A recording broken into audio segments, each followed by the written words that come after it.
ஒரு 16 வயதான சிறுவனும் 22 வயதான இளைஞரும் சேர்ந்து வீடு புகுந்து தன்னுடைய ஃப்ரெண்டை சரமாரியா வெட்டி கொலை பண்ணிட்டு அத வீடியோவை எடுத்து சோசியல் மீடியாவில் அப்லோட் பண்ணியிருக்காங்க. இது எங்க நடந்திருக்கு அப்படின்னா கோயம்புத்தூர் மாவட்டம் கிணத்துக்கடவு பகுதியில நடந்திருக்கு. கோயம்புத்தூர் மாவட்டம் சோழவம்பாளையம் பகுதியைச் சேர்ந்த 22 வயதான அஸ்வின், அதே கோயம்புத்தூர் மாவட்டம் கிணத்துக்கடவு சிக்காலம்பாளையம் பகுதியைச் சேர்ந்த 22 வயதான தினேஷ், 16 வயதான சிறுவன், இவங்க 3 பேரும் ஃப்ரெண்டா இருந்திருக்காங்க. இவங்க 3 பேரும் ஒன்னா சேர்ந்து அடிக்கடி மது அருந்துற பழக்கம் இருந்திருக்கு. இப்போ ஒரு மாசத்துக்கு முன்னாடி 3 பேரும் நல்லா ட்ரிங்க் பண்ணிட்டு போதையில் இருந்தப்ப இவங்க 3 பேருக்கு இடையில தகராறு ஏற்பட்டிருக்கு.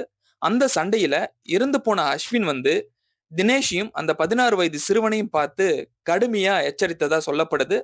அதாவது ட்ரிங்க் பண்ணிட்டு போதையில நம்ம ஏரியாவுல யாரையும் தொந்தரவு பண்ணக்கூடாது அப்படின்னு சொல்லிட்டு அஸ்வின் தினேஷையும் அந்த 16 வயது சிறுவனையும் எச்சரித்ததா சொல்லப்படுது. அந்த கோவத்தை மனசுல வச்சுக்கிட்டு அஸ்வினை கொலை பண்ணணும் அப்படின்னு சொல்லிட்டு திட்டமிட்டதா சொல்லப்படுது. இந்த சூழ்நிலையில நேத்து ஈவினிங் அஸ்வின் தன்னுடைய வேலையை முடிச்சிட்டு அதே சிக்காலம்பாளையம் பகுதியில் இருக்கிற தன்னுடைய இன்னொரு ஃப்ரெண்டான விஷ்ணு அப்படின்றவருடைய ரூமுக்கு போயிருக்காரு. அங்கேயே சாப்பிட்டு அவருடைய ரூம்லயே தூங்கிடுறாரு. நேத்து நைட்டு சுமார் 2 மணி அளவுல தினேஷும் அந்த 16 வயது சிறுவனும் வீடு புகுந்து தூங்கிட்டு இருந்த அஸ்வினை சரமாரியா வெட்டி கொலை பண்ணிருக்காங்க. கொலை பண்ணிட்டு உயிரோட தான் இருக்கானா அப்படின்றத செக் பண்றதுக்காக திரும்ப திரும்ப கத்தியால குத்திருக்காங்க. அந்த வீடியோவை எடுத்து சோசியல் மீடியால அப்லோடும் பண்ணிருக்காங்க.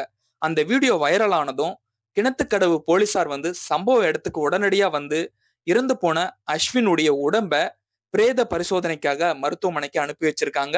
அந்த கொலை செய்த 2 பேரையும் போலீசார் தனிப்படை அமைச்சு தேடிட்டு வராங்க. இது வரைக்கும் நடந்த விசாரணைப்படி இவங்க 3 பேருக்கும் இடையே நடந்த தகராறுனால ஏற்பட்ட முன் விரோதத்தினாலதான் இந்த கொலை நடந்ததா சொல்லப்படுது. ஆனா உண்மையான காரணம் என்னன்றத கண்டுபிடிக்கிறதுக்காக போலீசார் தொடர்ந்து விசாரணை நடத்திட்டு வராங்க. இன்னைக்கு இந்த மது போதையினால வாழ வேண்டிய வயசுல 3 இளைஞர்களுடைய வாழ்க்கை பறிபோயிருக்கு.